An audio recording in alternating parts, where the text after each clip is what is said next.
मेरे प्यारे छात्र छात्राओं, माँ सरस्वती एजुकेशन सेंटर में आपका स्वागत है। हम लोग मैथ का प्रथम चैप्टर का इंट्रोडक्शन पढ़ने वाले हैं, जिसमें पहला चैप्टर है संख्या पत्ती। संख्या पत्ती को हम लोग अंग्रेजी में कहते हैं नंबर सिस्टम। नंबर सिस्टम मतलब क्या होता है? नंबर सिस्टम मतलब होता है संख्या और पद्धति। संख्या पद्धति में अंतर क्या है? संख्या का किस प्रकार से बनाया गया है, किस प्रकार से उसका निर्माण हुआ है, उसके निर्माण में क्या क्या होता है, यही हम लोगों को पढ़ना है। इसमें से पहला आपको पढ़ना है संख्याएं, जिसको हम लोग नंबर्स कहते हैं, जिसको हम लोग अंक कहते हैं। तो ये अंक अंक के बारे में लिखा गया है। अंक होता क्या है, इसके बारे में आपको पढ़ना है। तो यहाँ पे हम बताया गया है अंक क्या होता है। 1 2 3 4 5 6 7 8 9 एवं 0, यही 10 जो अंक है, इसी को हम लोग अंक कहते हैं। इसी अंक से हम लोग बहुत अनंत तक, बहुत ज्यादा मतलब हम बोल सकते हैं अनंत तक हम लोग बनाते हैं। अनंत तक हम लोग इसी अंक, यही 10 अंक है जिससे हम लोग अनंतों संख्याएं बनाते हैं। इनमें पहला संख्या होता है जीरो। जीरो में होता है कि जीरो को हम लोग असार्थक संख्या करते हैं, जिसको अंग्रेजी में वो इनसिग्निफिकेंट नंबर कहा जाता है। और तथा बाकी शेष 1 2 3 4 5 6 7 8 9, इन सबको हम लोग क्या कहते हैं? इन सबको हम लोग कहते हैं सार्थक संख्या, सिग्निफिकेंट नंबर। तो इसके बारे में आप लोगों को जहां तक समझ में आ गया होगा कि संख्या को हम लोग 10 होते हैं अंक, वही अंक से हम लोग संख्या का निर्माण करते हैं। संख्या दो प्रकार का होता है, संख्या बहुत प्रकार का होता है, बट ये 9, 1 से लेके 0 से लेके 9 तक में जितने अंक है, इन अंकों का विभाजन दो भागों में किया गया है। इस पहला होता है सिग्निफिकेंट, दूसरा होता है इनसिग्निफिकेंट। सिग्निफिकेंट नंबर में 1 से लेके 9 तक आता है, और इनसिग्निफिकेंट में 0 और सिग्निफिकेंट में 1 से लेकर 9 तक आता है। दूसरा आप लोगों को पढ़ना है संख्यांक। अब आप लोग ये भी सोच रहे होंगे कि सर पढ़ाना क्या चाह रहे हैं, ये संख्यांक क्या चीज है? पहले तो बताएं संख्या, ये तो सब लोग समझ में आ गए।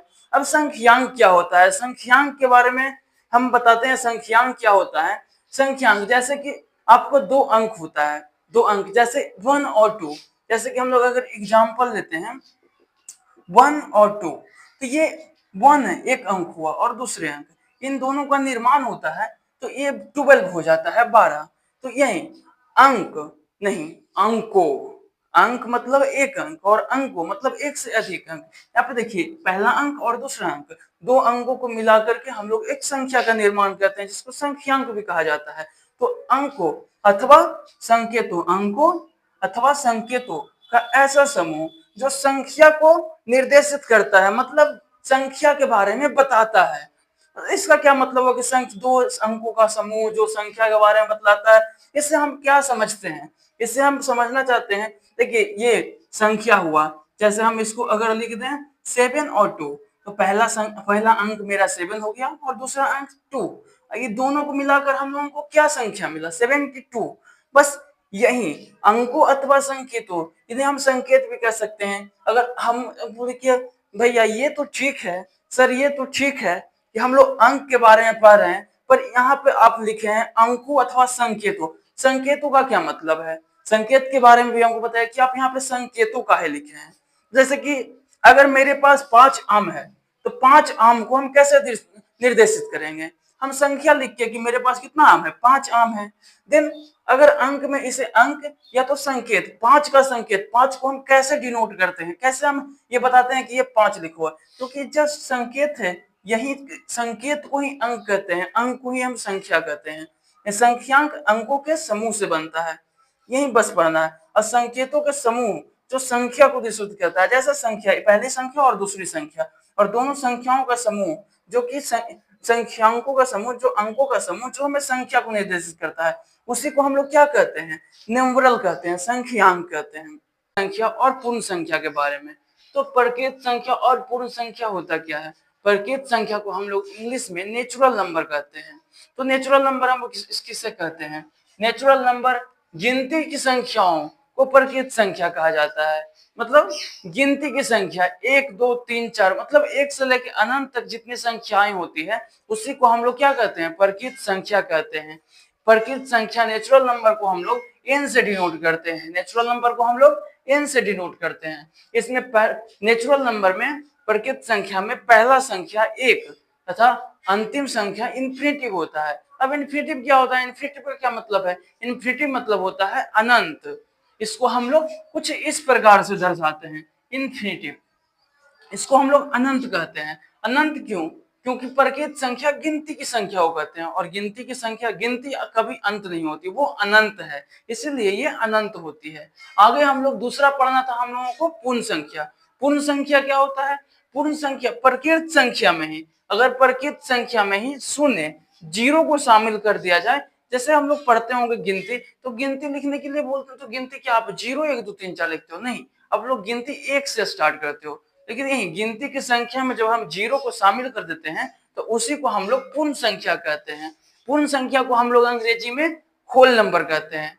होल नंबर को डिनोट किया जाता है W से। अब W क्यों?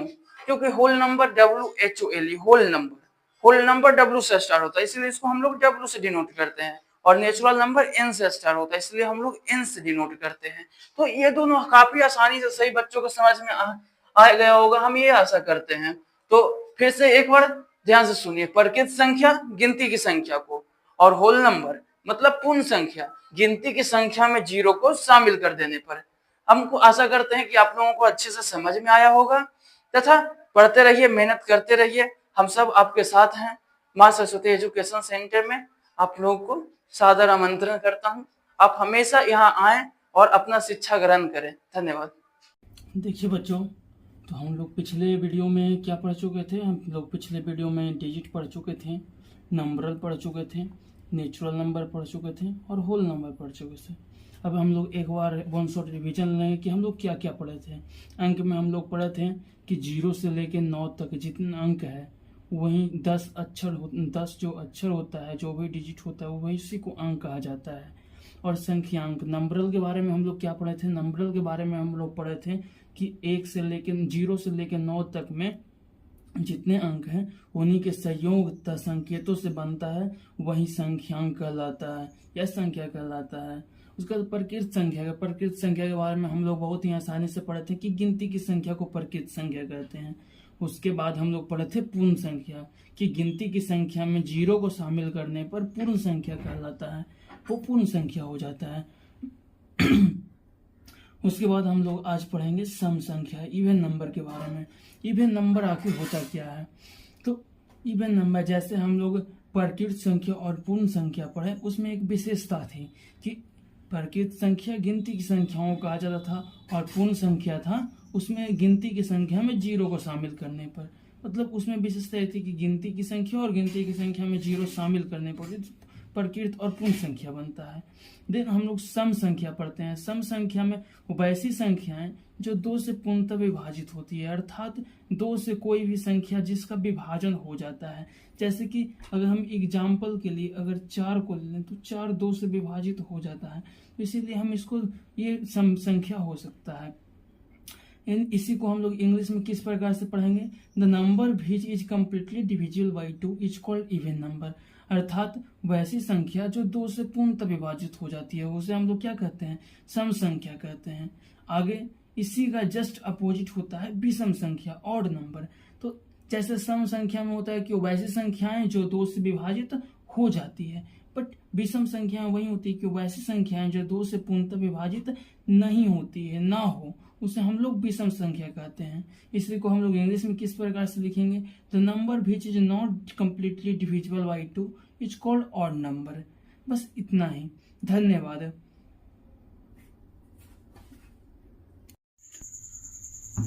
हेलो बच्चों, तो मां सरस्वती एजुकेशन सेंटर में आप लोगों का स्वागत है। तो पिछला बार हम लोग पढ़ चुके थे इवन नंबर और ऑड नंबर। इस बार हम लोग पढ़ेंगे प्राइम नंबर के बारे में, जिसको हम लोग हिंदी में बोलते हैं अभाज्य संख्या। तो प्राइम नंबर क्या होता है? That number which is divisible by 1 और itself is called prime number. अर्थात वैसी प्रकृत संख्या जो केवल एक तथा स्वयं से विभाजित होती है उसे हम लोग क्या कहते हैं, उसे हम लोग अभाज्य संख्या कहते हैं। अभाज्य इसका मतलब ही जो किसी से भाज्य न हो, स्वयं और एक के सिवाय किसी अन्य संख्याओं से भाज्य नहीं होता है, उसे हम लोग कहते हैं अभाज्य संख्या।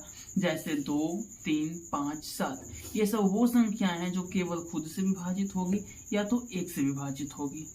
आगे हम लोगों को पढ़ना है कंपोजिट नंबर, जिसे हम लोग बोलते हैं भाज्य संख्या। जैसे कि हम लोग पिछला बार पढ़े अभाज्य संख्या, और वैसे ही इसमें भाज्य संख्या। इसका नाम से ही क्लियर है कि वो वैसी संख्याएं जो क्या एक तथा स्वयं के सिवाय अन्य सभी अन्य संख्याओं से भी जिसमें विभाजित हो जाता है, उसको हम लोग क्या बोलते हैं, कंपोजिट नंबर बोलते हैं।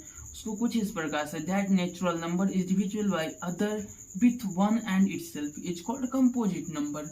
जैसे 4, 6, 8, 10 ये देखो, जैसे 4 है तो 4 1 से विभाजित है खुद से, मतलब 4 से विभाजित होगा, और 2 से विभाजित होता है। उसी प्रकार से 6 हो गया, वो 2 और 3 से विभाजित है और खुद से विभाजित है, और 1 से, मतलब ये खुद और एक के सिवाय अन्य संख्याओं से विभाजित हो रहा है, इसीलिए इसको हम लोग भाज्य संख्या कहते हैं, कंपोजिट नंबर कहते हैं। आगे हम लोगों को पढ़ना है ट्विंस प्राइम नंबर, जुड़वा अभाज्य संख्या। हम लोग पढ़े अभाज्य संख्या। अभाज्य संख्या में हम लोग क्या पढ़े थे, क्या आप लोग बता सकते हैं? वैसी संख्याएं जो एक तथा खुद के सिवाय किसी अन्य संख्याओं से जिसका विभाजन नहीं होता है, उसको क्या बोलते हैं, अभाज्य संख्या। अब ये जुड़वा अभाज्य संख्या क्या है? अभाज्य संख्या तो अभाज्य संख्या है, और जुड़वा मतलब वैसी संख्याएं जिनके वैसी दो अभाज्य संख्याएं, क्या वैसी जो 2 अभाज्य संख्याएं जिनका अंतर 2 हो। मतलब इसका साफ अंतर है कि जैसे कि अगर कोई जैसे अभाज्य संख्या 3 एक अभाज्य संख्या है और 5 एक अभाज्य संख्या, इन दोनों को बीच का अंतर 2 है। बस इसमें इतना ही समझना था कि 2 अभाज्य संख्याओं का अंतर अगर 2 हो तो वो दोनों ट्विंस प्राइम नंबर, जुड़वा अभाज्य संख्याएं कहलाती है। आगे हम लोग पढ़ेंगे सह अभाज्य संख्या। अब ये जुड़वा अभाज्य संख्या हम लोग पढ़ लिए, अब ये को प्राइम नंबर क्या होता है, सह अभाज्य संख्या क्या होता है। तो जैसे जुड़वा अभाज्य संख्या में पढ़े थे कि दोनों संख्याओं के बीच का अंतर 2 होता है, बट सह अभाज्य में क्या है कि HCF of that two natural number is 1, that both number are called co-prime number। अर्थात यदि 2 प्रकृत संख्याओं का महत्तम 1 होता है तो वो दोनों संख्या सह अभाज्य संख्या होती है। मतलब कोई भी संख्या जैसे और 4 और 5 का अगर हम HCF लेते हैं तो क्या हो जाएगा, 4 का HCF और 5 का HCF, इन दोनों में कॉमन 1 होता है, इसीलिए इसका HCF हो जाएगा 1। देन ये 4 और 5 क्या हो जाएगा, 4 और 5 सह अभाज्य संख्या को प्राइम नंबर कहलाएगा। इससे आगे हम लोग पढ़ेंगे नेचुरल नंबर नहीं, रेशनल नंबर, परिमेय संख्या। सॉरी, हम लोग नेचुरल नंबर पिछली बार पढ़ चुके थे। रेशनल नंबर, परिमेय संख्या, वैसी संख्याएं जो P/Q के रूप में हो तथा Q is not equal to 0। अर्थात ये क्या कहना चाह रहा है, तक P तथा Q दोनों पूर्णांक हो, मतलब वैसी कोई संख्या जिसको हम P/Q के रूप में लिख सकते हैं, ठीक है। जैसे 6/7, जहाँ पे एक विशेष पॉइंट इसमें दिया गया है कि Q is not equal to 0, मतलब 7 ये 0 के बराबर नहीं होना चाहिए। नीचे वाला कोई भी पार्ट है वो 0 के बराबर नहीं होना चाहिए। P और Q दोनों पूर्णांक हो, मतलब ये कहीं भी पॉइंट में नहीं रहना चाहिए, पूर्ण अंक होना चाहिए। The number which is the form of P/Q where Q is not equal to 0 and P, Q are integers। Then आप लोग ये रेशनल नंबर समझ गए। मतलब रेशनल नंबर में सिंपल सा इसको यही कहा जा रहा है, हम लोग समझ सकते हैं कि कोई भी संख्या जो P/Q के रूप में होना चाहिए और Q is not equal to 0 होना चाहिए, और P और Q इंटीजर होना चाहिए, पूर्णांक होना चाहिए। अब रेशनल नंबर जो हम पढ़े उसके जस्ट अपोजिट इरेशनल नंबर, अपरिमेय संख्या, वैसी संख्याएं जो P/Q के रूप में ना हो तथा P और Q पूर्णांक हो या ना हो, इससे कोई फर्क नहीं पड़ता है। इरेशनल नंबर का सीधा मतलब यही होता है, जैसे हम लोग रेशनल नंबर में पढ़े थे कि P/Q के रूप में लिख सकते हैं, इसी प्रकार से इरेशनल नंबर में हम लोग यही पढ़ेंगे जिनको हम P/Q के रूप में नहीं लिख सकते हैं, जस्ट इसका अपोजिट है। इसको हम किस प्रकार से डिफाइन करेंगे, the number which is not in the form of P/Q where P और Q इज नॉट इंटीजर्स जैसे √3 और √4 या 2.6, ये सब ना ही इंटीजर है ना ही p/q के रूप में है, देन ये सब इरेशनल नंबर हो जाएंगे। आगे हम लोग पढ़ेंगे, हम लोगों को आगे पढ़ना है कुछ इस प्रकार की जानकारी हमें ज्ञात करना है, जैसे कि प्लेस वैल्यू और फेस वैल्यू के बारे में। तो place value, the place value जैसे प्लेस का वैल्यू मतलब कौन सा पैलेस पे है उसी का वैल्यू ज्ञात करना। जैसे 96 में 296 में 9 है tense value, once or tense value पे है, देन इसका प्लेस वैल्यू टेंस हो गया। और फेस वैल्यू मतलब चेहरा, जैसे कि हमारा कोई दोस्त होता है उसको हम कैसे पहचानते हैं, उसको हम लोग पहचानते हैं उसके थोपड़ा देख के, उसका चेहरा देख के। यहाँ पे हम लोग प्लेस वैल्यू तो ये 9 के जगह पे, जैसे कि अगर कोई मेरा भाई है तो हम उसको बोलते हैं मेरे भाई के जैसा है, मेरे भाई के स्थान पर इसका है। अगर सोचिए अगर आप लोग, जैसे कि अगर कोई मेरे चचा साइज के मतलब चचा के एज के आदमी आ जाएंगे तो क्या बोलेंगे, भाई है मेरा? नहीं, हम लोग ऐसा नहीं बोलेंगे, हम लोग बोलेंगे ये मेरे चाचा जैसे हैं, ये मेरे पिता समान हैं। इस प्रकार से हम लोग बोलते हैं। वैसे ही अगर हम लोग उनके एज, जैसे इनके जगह के स्थान पर हम इन लोगों को प्लेस वैल्यू में टेंस लिखे 10, इसी प्रकार से उनके चेहरा से डिफाइन करें कि कितना है। ये 9 है तो इसका फेस वैल्यू 9 हो जाएगा। चलिए हम लोग इतनी जानकारी ले लिए। नेक्स्ट हम लोग पढ़ने वाले हैं विभाज्यता का नियम, डिविजिबिलिटी लॉ। ये क्या होता है तो इसके बारे में हम लोग पढ़ेंगे। विभाज्यता का नियम, हम लोग विभाजन बचपन में हम लोग ऐड, सब्ट्रैक्ट, मल्टीप्लाई और डिवाइड पढ़े थे, जिसको हम लोग हिंदी में जोड़, घटाव, गुना और भागा करते हैं। लेकिन उसके लिए हम लोगों को बहुत लंबा चौड़ा विभाजित करना पड़ता है। आप लोग हमेशा से यही सोचते होंगे कि भैया कुछ ऐसा नहीं है सर, कुछ ऐसा नहीं है जिसको हम कोई भी संख्या को देखें और मेरे को पता चले इससे भाग लगेगा या नहीं लगेगा। बस उसी का इसमें पूरा का पूरा काला चिट्ठा हम लोग बताने वाले हैं।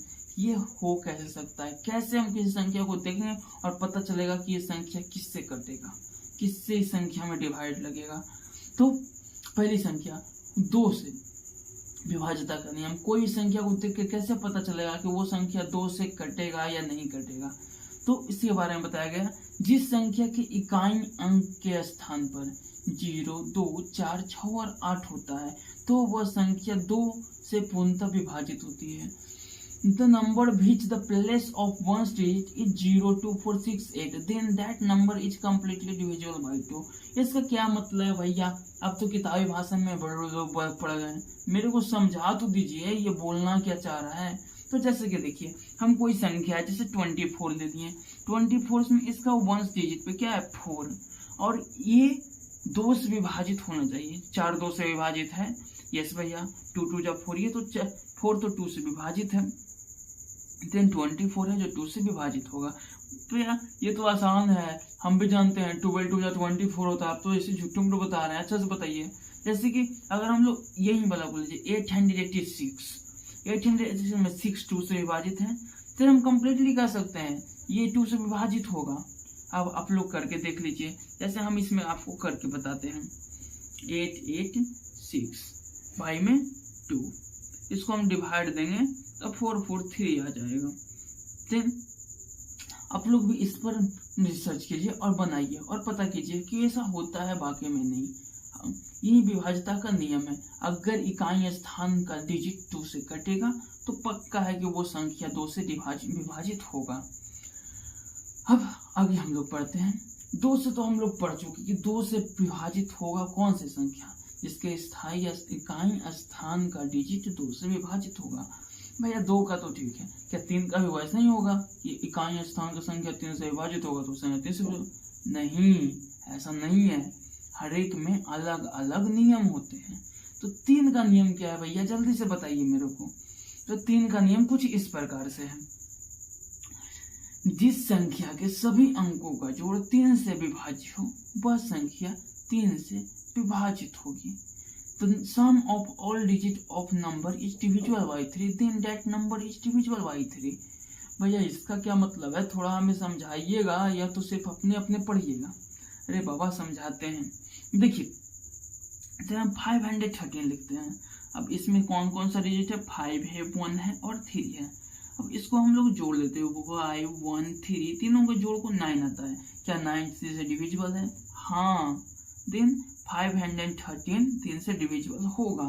बस इसमें इतना ही रूल था, इससे ज्यादा कुछ नहीं। कोई भी संख्या उठाइए, उसका डिजिट को ऐड कीजिए, अगर वो संख्या 3 से विभाजित होता है तो वो पूरी संख्या है जो 3 से विभाजित होगा।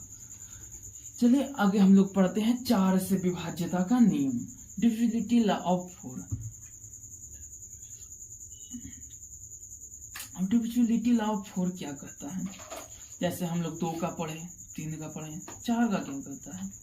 कोई अंक 4 से विभाजित तभी होगी जब उसकी इकाई तथा दाईं स्थान से बनी संख्या 4 से विभाजित हो। यह देखिए, जैसे हम लोग 2 में क्या पढ़ा था? सिर्फ इकाई स्थान, और 4 में इकाई तथा दाईं दोनों स्थान से बनी संख्या 4 से विभाजित होगी।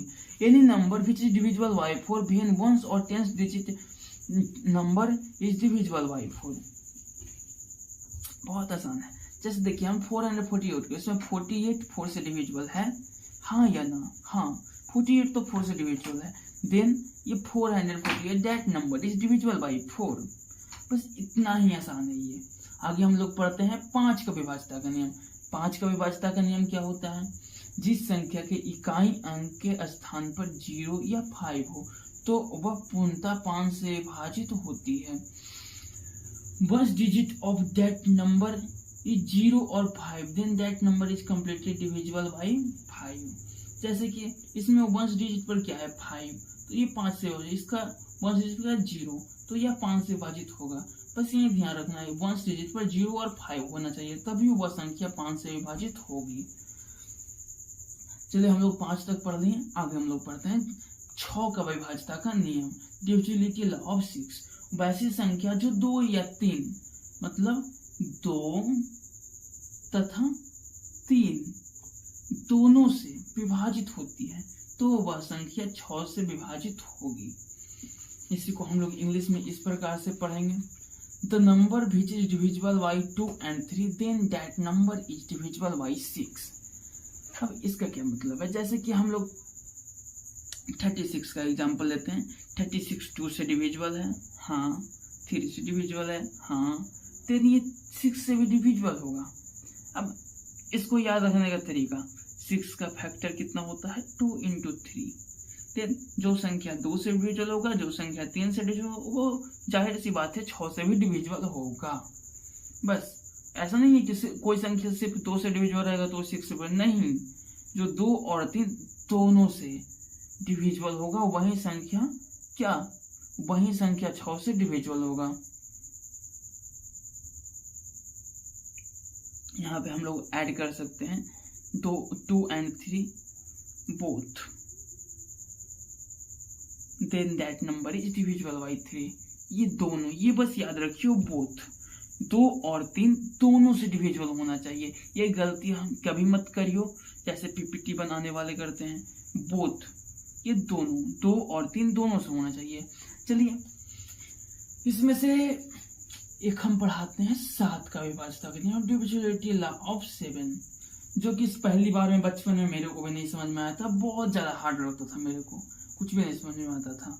तो इसको कृपया सावधानी से और थोड़ा ध्यान से देखिएगा, मजाक नहीं, ध्यान से, क्योंकि पढ़ते वक्त रहते हैं कुछ लोग जिनका चूल इधर उधर मचे रहते हैं, तो हम बताना चाहते हैं इसे ध्यान से देखिए वरना समझ में नहीं आएगा। किसी संख्या के इकाई अंक में 2 से गुना कर शेष बचे अंकों से बनी संख्या को घटाने पर अंतरफल, मतलब जो घटकर आएगा वो 7 से विभाज्य हो, अतः वह संख्या 7 से पूर्णतः विभाजित होगा। 1 digit is multiplied by 2 and any number is formed, number by remainder is subtracted, the result is divisible by 7, then that number is completely divisible by 7। भैया जी समझा दीजिए क्या बोलना चाहते हैं। जैसे कि हम एक नंबर लिए थे 133, इसके 1 digit 3 में हम 2 से डिविजिबल किए, बन गया 6। अब ये बाकी बचे संख्या 13, इसमें से 6 को घटाना है और 7 आ जाएगा, और ये 7 अगर 7 से डिविजिबल होगा तभी ये 133 7 से डिविजिबल होगा। क्या सबको समझ में आया? नहीं। तो हम फिर से बताते हैं, वंस डिजिट का नंबर में 2 से मल्टीप्लाई करना है, जितना आएगा उतना को ये वंस डिजिट को गायब कर देना है, बाकी जो बचेगा डिजिट उससे जो मल्टीप्लाई करके आएगा उसमें घटाना है, बाकी जो आएगा डिजिट उसमें 7 से डिवाइड देना है। अगर वह पूरी तरह से कट जाएगा, पूरी तरह से विभाज्य हो जाएगा, तभी वह संख्या 7 से डिविजिबल होगा, अन्यथा नहीं होगा। तो सबको समझ में आ गया? चलिए आगे हम लोग देखते हैं 8 से विभाज्यता का नियम, डिविजिबिलिटी लॉ ऑफ 8। जब किसी संख्या के इकाई, दहाई तथा सैकड़ा के स्थान पर अंकों से बनी संख्या 8 से विभाजित होती है तो वह संख्या 8 से विभाजित होती है। Once tens and hundred place of any number formed number is divisible by 8, then that number is divisible by 8। मतलब क्या है इसका? मतलब किसी संख्या के वंस, टेंस तथा 100 तीनों के स्थान पर के बना संख्या 224 ये अगर 8 से डिविजिबल होगा तभी ये पूरा संख्या है जो 8 से डिविजिबल होगा। बस इतना ही इसमें कहना है। अब जैसे वहां पे पढ़े थे 1 से 10 से 1 10 100 तीनों, 2 4 8, 2 में पढ़े थे सिर्फ वंस, 4 में पढ़े वंस और टेंस, और 8 में वंस टेंस और 100। चलिए उसी प्रकार से जैसे हम लोग 3 का विभाज्यता का नियम पढ़े थे उसी प्रकार से 9 का विभाज्यता का नियम है, डिविजिबिलिटी लॉ ऑफ 9। जिस संख्या के सभी अंकों का योग 9 से विभाजित होती है वह संख्या 9 से विभाजित होगी। जस्ट 3 जैसा है ये। The sum of all digit number that number is divisible by 9, then that number is divisible by 9। जैसे 7 to 9 इसको ऐड करने पर हम लोग 18 आता है, 18 2 से डिविजिबल है, देन ये संख्या 7 to 9 9 से डिविजिबल होगा। अब सबसे आसान 10 से विभाज्यता का नियम, जिस संख्या के इकाई स्थान पर 0 हो तथा वह संख्या 0 से विभाज्य होगी। बस इतना ही। कोई भी संख्या के इकाई स्थान पर ones place of that digit number is 0 then that number is divisible by 10। जैसे कि 402 लास्ट में बस वंस डिजिट पे 0 होना चाहिए, ये 0 से कटेगा बस। तो ये तो सब लोगों को समझ में आ गया 10 से विभाज्यता का नियम। चलिए हम लोग आगे कुछ पढ़ते हैं। 11 का विभाज्यता का नियम, जैसे हम बताए थे कि 7 का विभाज्यता का नियम हार्ड है, वैसे ही 11 का विभाज्यता का नियम भी हार्ड है। कृपया इसे ध्यान से सुनिए और ध्यान से पढ़िए और ध्यान से देखिए। ये डिविजिबिलिटी लॉ ऑफ 11, इकाई स्थान के आरंभ करते हुए, ध्यान से सुनिएगा, इकाई स्थान से आरंभ करते हुए, इकाई वंस टेंस 100 1000, समझे? इकाई स्थान से आरंभ करते हुए स्थानों का अंक, स्थानों का अंकों का योग,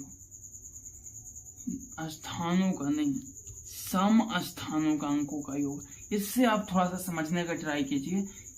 इकाई स्थानों से आरंभ करते हुए मतलब इकाई स्थान 1 10 100 1000, सम स्थानों के अंकों का योग। सम स्थान कौन सा होगा? 1, ये तो विषम है, 2 सम है, 3 विषम है और 4 सम है, मतलब 2 और 4 ये दोनों अंकों का योग, तथा विषम स्थानों का योग, विषम 1 और 3 विषम, विषम स्थानों के अंकों का योग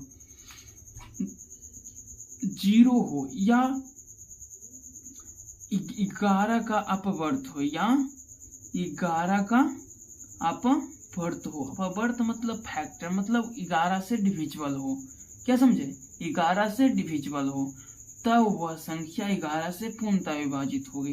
जैसे इसी को देख लीजिए, हम लोग पहले सम स्थान 3 और 1, 1 और 3, इसको हम लोग ऐड किए, 1 और 3 4, और इसका विषम स्थान 3 और 1, इसका हम लोग ऐड किए, और दोनों का अंतर क्या?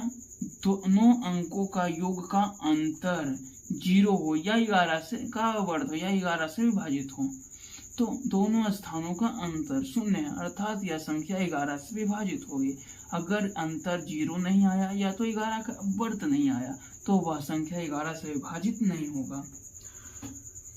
तो इसी को हम लोग इंग्लिश में कुछ इस प्रकार से लिखेंगे, start from ones places sum of even places digit and sum of odd places digit difference is 0 or factor of 11, then that number is completely divisible by 11. चलिए हम लोग इतना तो पढ़ लिए। आगे हम लोग पढ़ते हैं कुछ महत्वपूर्ण फॉर्मूले जिसको कुछ विशेष तरीके से बनाया गया है और उसका इस्तेमाल हम लोग इन चैप्टर संख्या पत्ती चैप्टर में करेंगे। जैसे कि बड़ी संख्या बराबर फॉर्मूला होता है दोनों संख्याओं का योग प्लस दोनों संख्याओं का अंतर बटा में 2। अगर दो संख्या जोड़ा जाए और दो संख्याओं को घटाया जाए, देखिए इसमें क्या होता है, इसमें कुछ इस प्रकार का मैथ होता है कि दो संख्याएं, आपको पता है दोनों संख्याएं बराबर भी हो सकती है, एक संख्या बड़ा और एक संख्या छोटा होता है। तो हम कोई बड़ी संख्या आपको बता दें, बोले कि इसमें इतना संख्या जोड़ा गया है, इसको इतना बना है, तो इसमें से मेरे को बड़ी संख्या निकालिए। ऐसे हम कुछ क्वेश्चन बोलेंगे, दो संख्याओं का योग इतना है तो बड़ी संख्या ज्ञात, तथा दोनों संख्याओं का अंतर इतना है तो बड़ी संख्या ज्ञात कीजिए। तो हम कुछ इस प्रकार का फॉर्मूला, बड़ी संख्या बराबर दोनों संख्याओं का जोड़ प्लस दोनों संख्याओं का अंतर बटा में 2। इसी को हम लोग इंग्लिश में कुछ इस प्रकार से, the sum of both number plus में the sum of both subtract of both number by 2। इसका क्वेश्चन जब आप सिलेबस में बनाइएगा बुक में, तो आपको ये फॉर्मूला अवश्य बहुत ही इम्पोर्टेंट है और ये हमें जाहिर सी बात है, जब आप चैप्टर बनाओगे, क्वेश्चन बनाओगे तो इसका जरूरत पड़ेगा। उसी प्रकार से छोटी संख्या, दो संख्याओं का जोड़ माइनस दो संख्याओं का अंतर बटा में 2, sum of both number plus subtract of both number by 2। फिर दूसरी संख्या, जैसे हम इस प्रकार की, ये दोनों तो समझ में आ गया, कुछ इस प्रकार क्वेश्चन रहेगा कि दो संख्याओं का योग तथा दो संख्याओं का अंतर इतना और इतना है, तो बड़ी संख्या ज्ञात किया, छोटी संख्या ज्ञात करिए। फिर ये दूसरी संख्या वाले समझिए, ऐसे बोलेंगे दो संख्याओं का गुणनफल इतना है तथा पहली संख्या इतना है तो दूसरी संख्या ज्ञात कीजिए। तो इसमें कुछ इस प्रकार का फॉर्मूला लगेगा, दूसरी संख्या बराबर दोनों संख्याओं का गुणनफल बटा में पहली संख्या। इसी को हम लोग इंग्लिश में बोलेंगे second number equal to multiplication of both number by first number. इसी को हम सेकंड में कुछ इस प्रकार से पढ़ेंगे। फिर आगे हम लोग परिचित संख्याओं का योग, अगर कोई पूछ दे कि जैसे 100 तक की परिचित संख्याओं का योग क्या होगा, तो हम लोग क्या 1 प्लस 2 प्लस 3 प्लस 4 प्लस 5 ऐसे करेंगे? ऐसा कर नहीं ना सकते हैं, इसको करने में हमको महीनों लग जाएगा, सालों लग जाएगा। चलिए 100 तक हम लोग कर भी लेंगे। हमको बोल रहे हैं कि 1000 परिचित संख्याओं का योग ज्ञात करें, तो क्या हम लोग ऐसे करेंगे कि 1 प्लस 2 प्लस 3 1 2 3 3 3 6, ऐसा नहीं ना कर सकते अगर कोई 1000 तक बोल दे तो इसके लिए एक कॉमन फॉर्मूला बना दिया गया है, कुछ इस प्रकार से है। जैसे हमें अगर 100 तक बोला गया, अगर हमको 100 तक पता करना हो तो यहाँ पे n बराबर 100 हो जाएगा, n बराबर 100, जहां तक पता करना हो वहां तक n बराबर हो जाएगा। तो n into n plus 1 upon में 2, जैसे 100 तक का पता करना तो 100 इंटू 100 प्लस 1 101 बटा में 2, ऐसे हो जाएगा कुछ इस प्रकार से। और इसका आंसर हम बहुत ही आसानी से ला सकते हैं। इसी को हम लोग इंग्लिश में बोलते हैं sum of first n natural number n into n plus 1 upon में 2। फिर प्रथम n परिचित संख्या हो गया, प्रथम n पूर्णांक संख्याओं का योग, तो उसमें कुछ इस प्रकार से n into n minus 1 upon में 2। इसको हम लोग कुछ इस प्रकार sum of first n whole number n into n minus 1 upon में 2। आगे है n सम संख्याओं का योग, जैसे कि n परिचित संख्याओं का योग हम लोग पढ़ चुके हैं n पूर्ण संख्याओं को, वैसे ही n सम संख्याओं का योग n इंटू n प्लस 1। इसी को हम लोग n सम संख्याओं के योग को हम लोग इंग्लिश में बोलेंगे sum of first n even number. इसका फॉर्मूला होगा n into n plus 1 upon में 2, अपॉन नहीं n इंटू n प्लस 1, 2 नहीं होगा। फिर n विषम संख्याओं का योग n स्क्वायर, इसको हम लोग इंग्लिश में लिखेंगे sum of first n odd number is equal to n square. और एक बहुत ही सिंपल फॉर्मूला है जो हम लोग बचपन से पढ़ते आ रहे हैं, भाज्य बराबर भाज्य गुने भागफल प्लस शेष, डिवीजन इक्वल टू डिवाइजर गुणित कोएफिशिएंट प्लस रिमाइंडर। आगे है एक और, इसमें इम्पोर्टेंट है, मोस्ट इम्पोर्टेंट, कि किसी भी पहाड़ा का योग करने के लिए हम उसमें 55 से गुना करते हैं। तो n में पहाड़ है, केम्मा भी पहाड़ हो, कोई भी पहाड़ हो, जैसे 15 का तो मेरे पूरे पहाड़ 15 का 15 30 15 3 45, और इस सारे का योग करने में हम लोगों को बहुत मेहनत लगेगा। अगर हम 15 का करना शुरू करते हैं 15 30 45 60 बहुत मेहनत लगेगा। इसको हम एक शब्द में 1 मिनट में कर सकते हैं। तो ये फॉर्मूला मोस्ट इंपोर्टेंट, इसको याद रखिएगा। n में पहाड़ों का योग बराबर जितना पहाड़ है उतना इंटू 55, किसी भी पहाड़ में 55 से गुना करने पर उस पूरे पहाड़े का योग आ जाता है। इसको हम लोग इंग्लिश में कुछ इस प्रकार से लिखेंगे, sum of nth table is equal to n into 15।